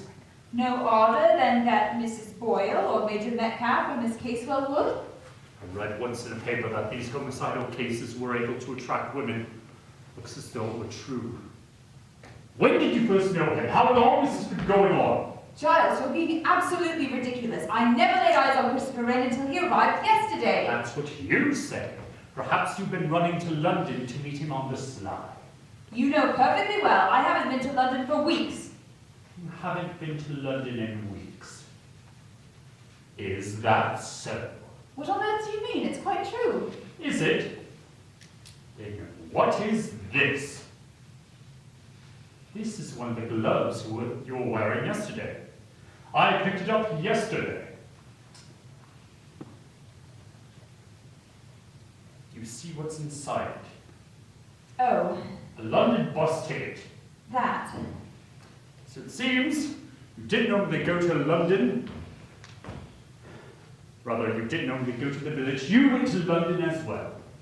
All right. I wrote to While I was safely away racing round the countryside. Whilst you were racing around the countryside? Come on, admit it. You went to London. All right, I went to London. So did you. What? So did you. You brought back an evening paper. Where did you get hold of that? It was in your overcoat pocket. Well, anyone could have put it there. Did they? No, you went to London. Right. Yes. I went to London. Did good of me to walk with that. Are you quite sure you didn't? What do you mean? Go away, don't come near me. Molly, what's the matter? Don't touch me. Did you go to London to meet Christopher Wren? Don't be a fool, of course I didn't. And why did you go? I shan't tell you that. Perhaps now I've forgotten why I went. Molly, what's come over you? You're different all of a sudden. I feel as though I don't know you anymore. Perhaps you never did know me. We've been married, what, just a year? But you don't really know anything about me.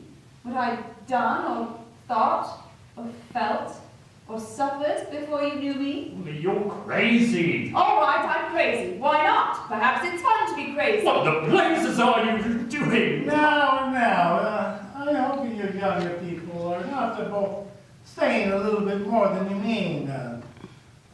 One so apt to during these lovers' quarrels. Lovers' quarrels, that's good. No, quite so. But I myself was been through this before when I was a much younger man. Oh, je ne sais. As the poet says. Oh, you two have not been married long, I imagine. That's of no business of yours, Mr. Parisi. No business at all. I just came in to tell you that the sergeant is missing his skis. I'm afraid that he's a little annoyed. Christopher. What's that? Oh, he just wanted me to come in here to see if you had moved them, perhaps, Mr. Ralston. No, of course not. Mr. Ralston, Mrs. Ralston, did either one of you remove my skis from the cupboard where we put them? Certainly not. Somebody's taken them. Why is it that you're looking for them now? The snow is still falling. I need help here. Reinforcements. I was going to ski over to the police headquarters at Market to report on the situation. And now you can't. Oh, dear. Somebody has taken your skis and seen to it that you can't go down. Or there could be another reason. Yes? What? Maybe somebody wanted to get away from here. What do you mean when you said Christopher just now? Nothing. Oh, so our young architect has hooked it, has he? Oh, very interesting. Is this true, Mrs. Ralston? Oh, thank goodness. You haven't left after all. Mr. Rick, you removed my skis from where we put them? Your ski, Sergeant? No, why should I? Mrs. Ralston seemed to Mr. think... Wren is very fond of skiing. I thought you might have taken them out for a bit of exercise. Exercise. Now, listen, you people. Someone has removed my only means of communication with the outside world. I want everybody here at once! I think Mrs. Casewell is upstairs in the bedroom. I'll get her. And I left Major Metcalf in the drawing room. Oh, Major Metcalf! Oh, he's not there. Oh, fine.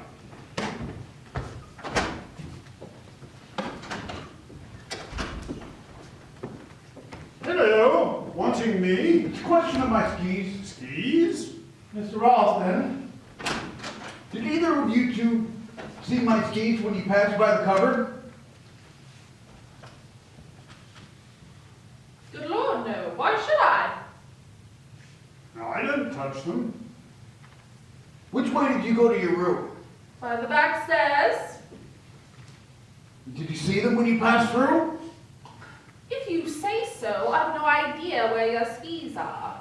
You were actually in that cupboard earlier today. Yes, in answer to that. At the time Mrs. Boyle was killed? No, at the time Mrs. Boyle was killed, I was down in the cellar. Did you see him as you passed through? I haven't the slightest idea. You must have seen them. Can't remember. You must remember if you see my skis. No use yelling at me, young fellow. I wasn't interested in any blasted skis. I was interested in the cellar. Architecture of this place is very interesting. I saw the door open. I went down. I was looking around. I can't tell you if your skis were there or not. You yourself had excellent opportunity to take them. Yes, grant you that if I wanted to. The question is, where are they now? We ought to be able to find them if we all set to. It's not a case of hump the thimble, whacking big things, skis. What say we all set to? Not so fast, Major Metcalf. That may be what we're meant to do. I don't get you. I'm in a position where I have to place myself in the mind of a cunning brain. I have to ask myself what the killer plans to do next and what his intentions are. If I don't, there's going to be another death. Surely you don't still believe that. Yes, I do, Miss Cateswell. There were 3 blind mice, 2 mice canceled out, 1 still to be dealt with. There are 6 of you in this room with me right now. 1 of you's a killer. 1 of you's a killer. I don't know which yet. But 1 of you's the killer's prospective victim. That's who I'm talking to right now.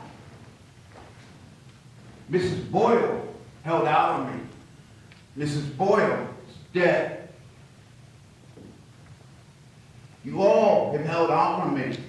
I don't know which is in danger, but you better come out with it.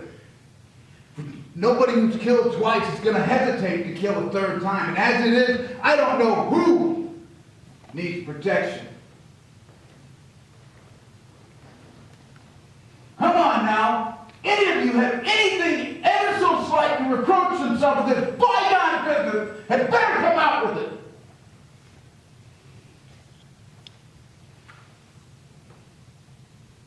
All right. You won't. I'll get the killer. I no doubt about that. But it might be too late for one of you. Let me tell you another thing. The killer's enjoying himself. Oh yes, he's enjoying himself a great deal.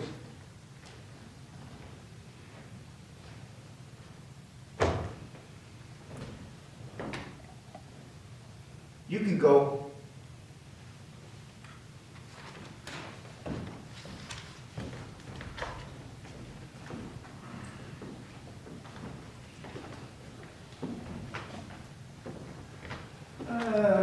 Talking of chicken, dear lady, have you ever tried chicken livers served on a toast and it's been thickly smeared with foie gras with a thin rasher of the bacon, just a touch with a soupçon of fresh mustard? I will come with you to the kitchen to see what we can concoct together. Oh, a charming occupation. Helping my wife have a seat. Oh, well, he is afraid for you. Quite natural under these circumstances. He doesn't fancy you being alone with me. He's wise. He takes no chances. Can I prove to you or to him, that dog is a sergeant, that I am not a homicidal maniac? Oh, so difficult to prove a negative. Oh, but suppose that instead I am really... Oh, don't. Oh, it's such a gay little tune, is it not? She cuts off their tails with a carving knife. Snip, snip, snip. Delicious. Just what a child would adore. Cruel things of children. And some of them never grow up. Stop frightening my wife at once. Have a seat. It's silly of me. It's just that I found the body. Her face was all purple. I can't get it out of my mind. I know. It's hard to forget things. And you are not the forgetting type. Food at dinner, spinach, and the potatoes all go to pieces. Please, Charles.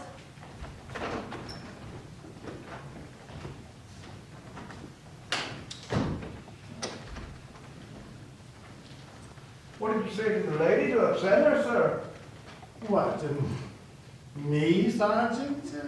I'm just having a little innocent of fun. I am very fond of a joke. There's nice fun, and then there's fun that's not so nice. Oh, whatever do you mean, Sergeant? I've been doing a little wondering about you, sir. Indeed. Been wondering about that car of yours and how it happened to overturn in a snowdrift so conveniently. Inconveniently, don't you mean, Sergeant? It rather depends on how you're looking at it. Just where were you bound for, by the way, when you had this accident? Me, I was on the way to see a friend. In this neighborhood? Not so far from here. And what was the name and address of this friend? No, really, Sergeant, does that matter now? I mean, it has nothing to do with this predicament, does it? We police always like the fullest information. What did you say this friend's name was? I didn't say. No, you didn't say. And it seems you're not going to say. And that's very interesting. Well, Sergeant, it could be other reasons. An allure, discretion. Those jealous husbands. You're rather old to be running around with the ladies in your time of life, aren't you? Well, I am not as old as I look. That's just what I've been thinking, sir. What? That you may not be as old as you try to look. Most people try to look younger. When one goes about trying to look older, it makes one ask oneself, why? You know, you ask a lot of questions of others. You even ask questions of yourself. Aren't you overdoing things? I might get an answer from myself. I don't get many from you. Well, try again if you happen to have any more questions. One or two. Where were you coming from last night? Well, it's simple, from London. What address in London?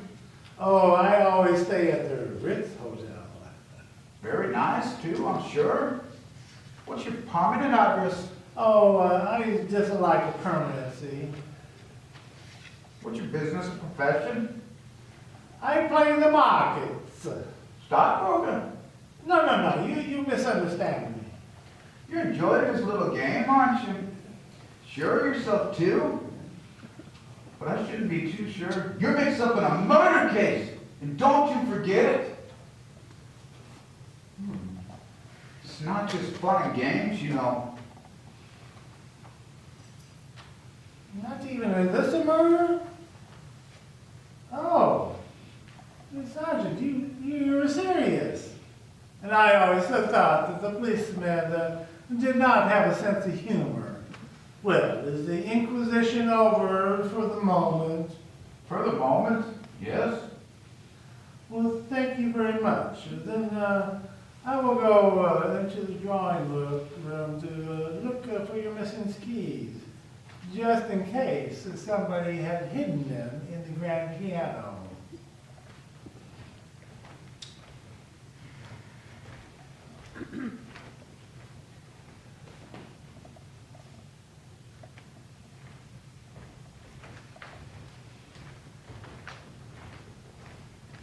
Just a minute, please.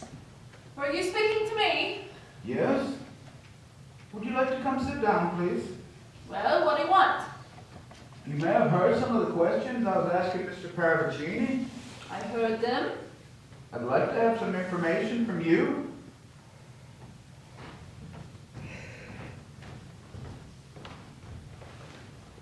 What do you want to know? Full name, please. Leslie Margaret. Catherine Casewell. Catherine? I spelled with a K. Quite so. Address? Via Mariposa, Panyo, Majorca. That's in Italy? It's an island. Spanish island. I see. Your address in England? No. No other English address? No. How long have you been in England? A week. You've been staying since your arrival? At the Ledbury Hotel, Knightsbridge. What brought you to Monkswell Manor, Miss Casewell?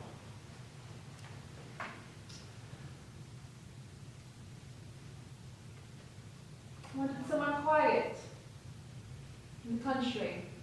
How long did you, or do you propose to stay here? Until I finished what I came here to do. And what was that? What was that? What was it that you came here to do? I beg your pardon, I was thinking about something else. You still haven't answered my question. I really don't see why I should. It's a matter that concerns me alone. A strictly private affair. All the same, Miss Casewell. No, I don't think we'll argue about it. Would you mind telling me your age? Of course. It's on my passport. I am 34. 34? I think I can look older, that is quite true. Is there anyone in the country that can vouch for you? My bank can reassure you as to my financial position. I can also refer you to a solicitor, a very discreet man. I am not in a position to offer you a social reference. I have lived most of my life abroad. In Majorca? In Majorca and other places. Were you born abroad? No. I left England when I was 13. You know, Miss Casewell, I can't quite make you out. Does it matter? I don't know. What are you doing here? Seems to worry you. It does worry me.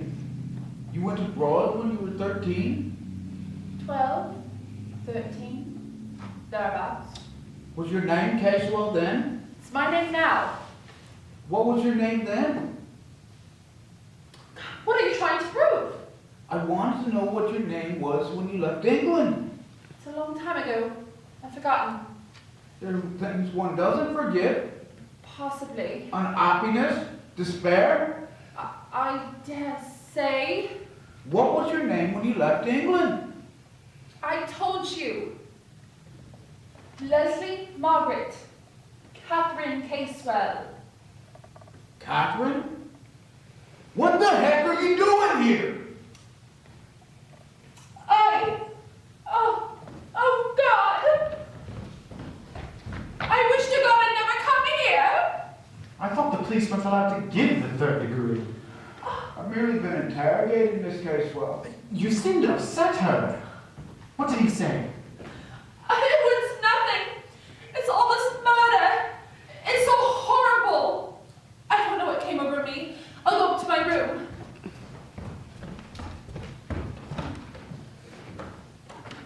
Can't believe it.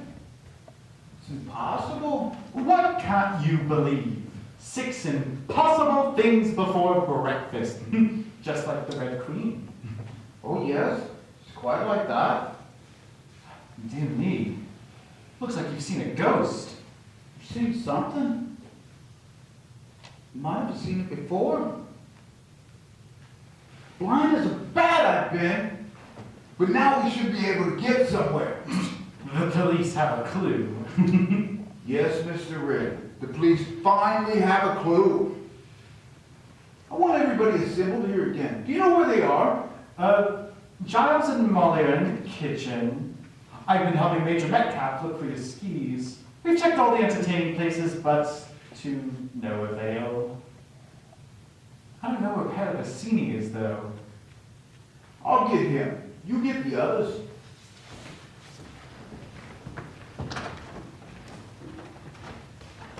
Herr Bikini!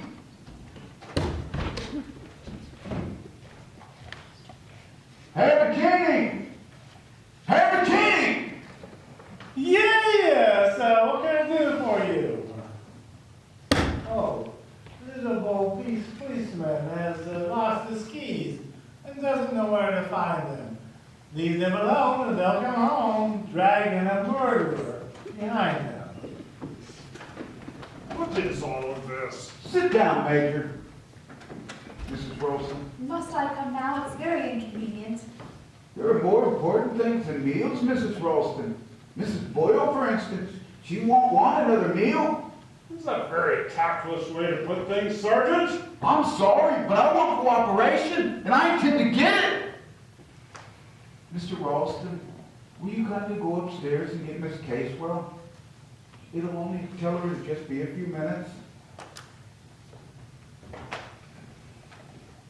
Have your skis been found, Sergeant? No, Mrs. Ralston, but I got a very shrewd suspicion on who took them and why. I won't say any more at the moment.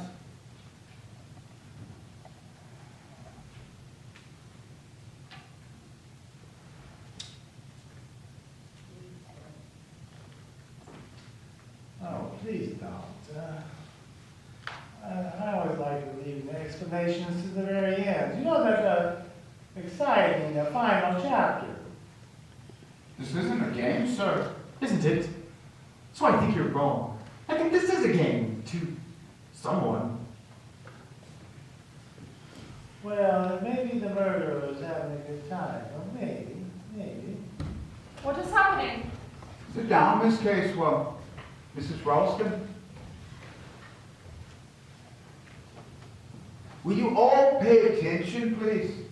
You may remember that after the murder of Mrs. Boyle, I took statements from all of you. Those statements were related to your positions at the time the murder took place. These statements were as follows.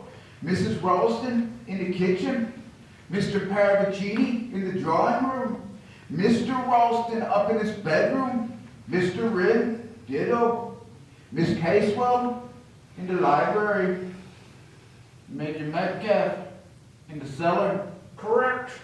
Those were the statements you made. I have no means of checking those statements. They may be true. They may not be true. But one is, there quite clearly 5 of those statements are true, but one is false. Which one? 5 of you were speaking the truth. One of you a liar. I have a plan that may help you discover the liar. And if I discover that you lied to me, then I'll know who the murderer is. Not necessarily. Someone may have lied. For some other reason. I rather doubt that. Look here, Sergeant. You just said yourself that you have no means of checking these statements. No, but perhaps we could have people recreate their actions a second time. Oh, yeah, the golden chestnut, the reconstruction of the crime. It's a foreign idea. Not the reconstruction of crime, but reconstruction of the actions of apparently innocent persons. What do you expect to learn from that? You'll forgive me if I don't reveal that at the present moment. You want a repeat performance? Yes? It's a trap. What do you mean it's a trap? It's a trap, I know it is. I just want you to do exactly what you did before. But I don't see. I simply can't see. What do you hope to get out of all this? I just think it's nonsense. Do you, Mr. Wren? Well, you can count me out. I'm far too busy in the kitchen. I can't count anybody out, Mrs. Ralston. Why are you all so unwilling? One might think that you all are guilty from the looks of you. Of course, Sergeant. What you say goes. We'll all cooperate. Eh, Molly? Very well. Mr. Wren? Miss Casewell? Yes. Paravicini? Oh, I consent. Metcalf? Yes. Are we all to do exactly as we did before? Yes, the same actions will be performed. Well, then I will go into the drawing room and play on the piano with one finger. The signature tune of the murderer. Da, da, da, da, da, da. Not so fast, Mr. Paravicini. Mrs. Ralston, do you know how to play the piano? Yes, I do. Do you know the tune to Nursery Rhyme, Three Blind Mice? Don't we all know it? Then you could pick it out on the piano with one finger like Mr. Paravicini could. Good. will you go sit at the piano and wait for me to tell you to play? But Sergeant, I thought you were, that each of us was to repeat our former roles. The same actions will be repeated, not necessarily by the same people. Thank you, Mrs. Ralston. I don't see the point. There is a point. It's a means of checking up on the original statements, and maybe one statement in particular. Now then, will you all pay attention while I assign your new stations? Mr. Wren, will you kindly go to the kitchen? Keep an eye on Mrs. Ralston's dinner. I believe you're rather fond of cooking, aren't you? Mr. Parravicini, will you go to Mr. Wren's room? By the back stairs, it's the most convenient way. Major Metcalf, will you go up to Mr. Ralston's room? Check the telephone extension up there. Miss Casewell, would you mind going down to the cellars? Mr. Wren will show you the way. Unfortunately, I need someone to recreate my own actions. And I'm so sorry to ask this of you, Mr. Ralston, but would you go out that window and trace the telephone wire around near the front door? It's a rather chilly job, but you're probably the toughest person here. Just what will you be doing? I'm going to be recreating the actions of Mrs. Boyle. Taking a bit of a risk, aren't you? You all stay in your prospective places until I tell you.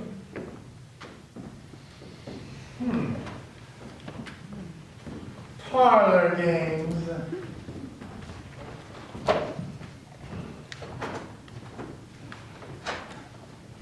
No objection to my wearing a coat? I should advise it, sir.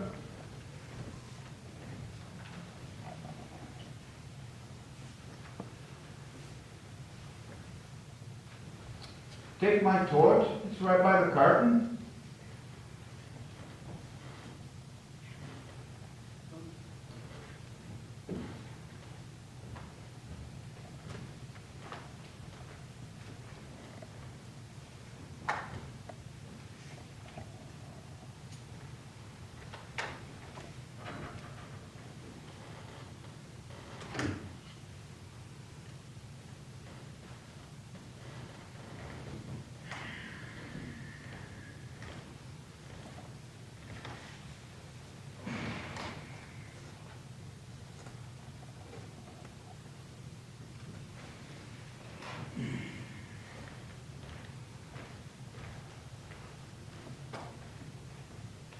Mrs. Ralston, count to 20, then begin to play.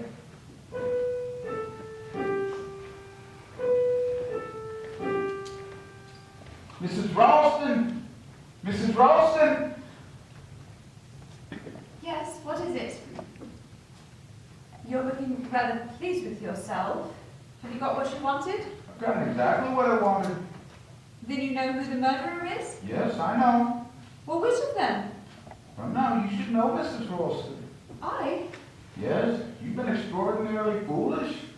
All along, you had first-hand knowledge and known exactly who the killer is.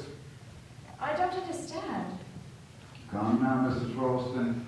We policemen aren't as dumb as we look. I've known all along that you've had first-hand knowledge of the Long Ridge Farm case. You knew Mrs. Boyle was the woman magistrate sitting on the bench with those children.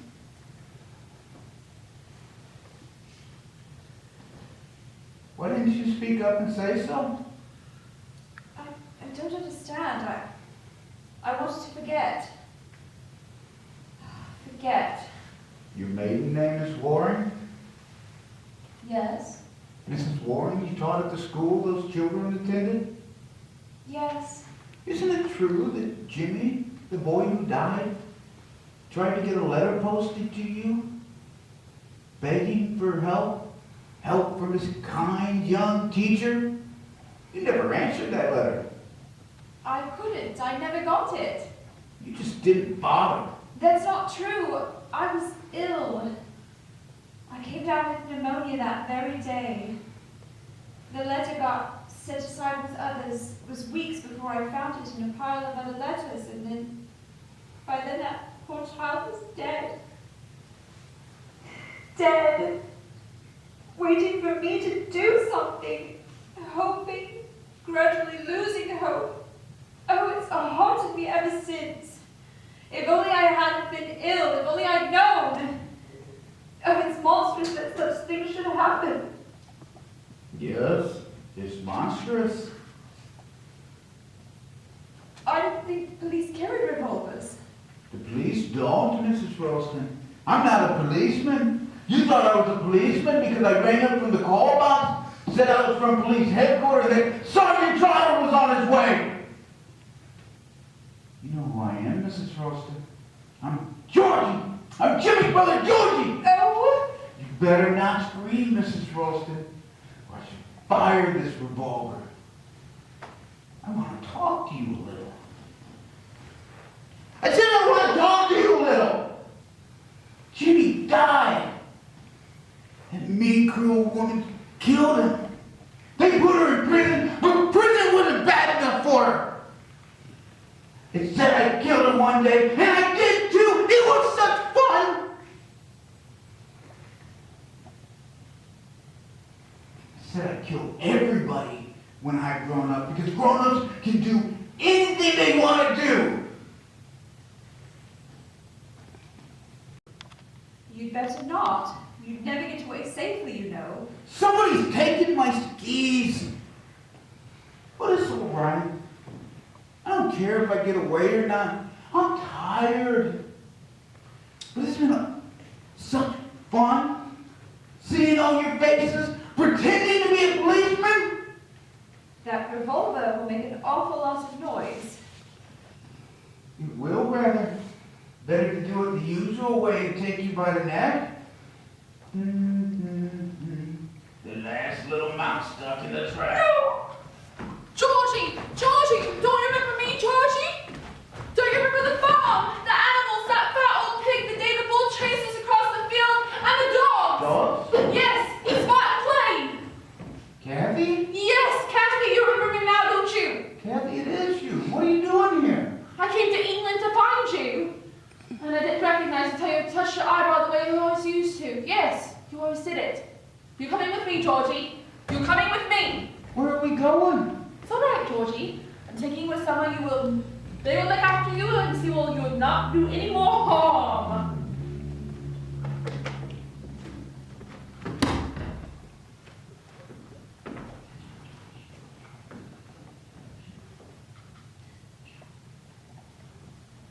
Ralston! Ralston!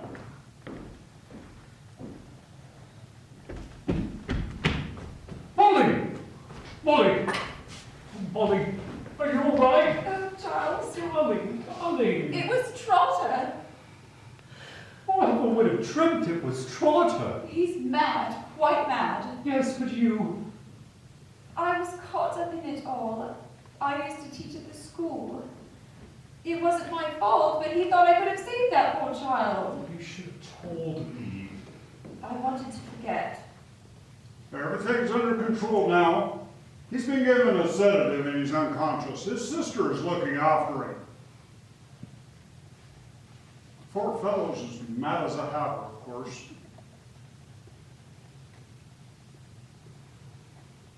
Had my suspicions of him all along. You did? You didn't think he was a policeman? You know, I knew he wasn't a policeman because you see, Mrs. Ralston, I'm a policeman. You? Yes. When we got the notebook with Monkswell Manor written on it, we knew we had to have someone on the spot. When it was put to him, Major Metcalf agreed to let me take his place.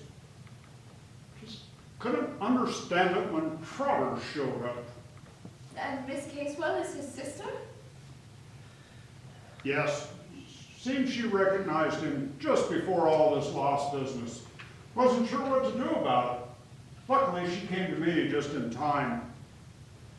Yeah, it's starting to thaw. Help will be here soon. Oh, by the way, I'll remove those those skis that I hit on top of the four-poster. And I thought it was Peravicini. I imagine they'll examine his car rather carefully. Would be surprised if they didn't find 1,000 or so Swiss watches in the spare wheel of Peravicini's car.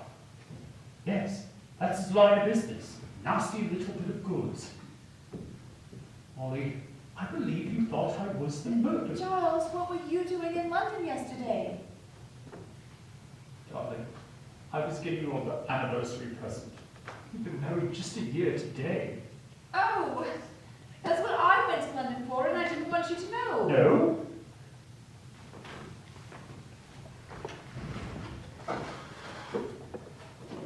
There's cigars. I do hope they're all right. Ollie, how sweet of you. They're splendid. You'll smoke them? I'll smoke them. What is my present? Yes, I forgot all about your present.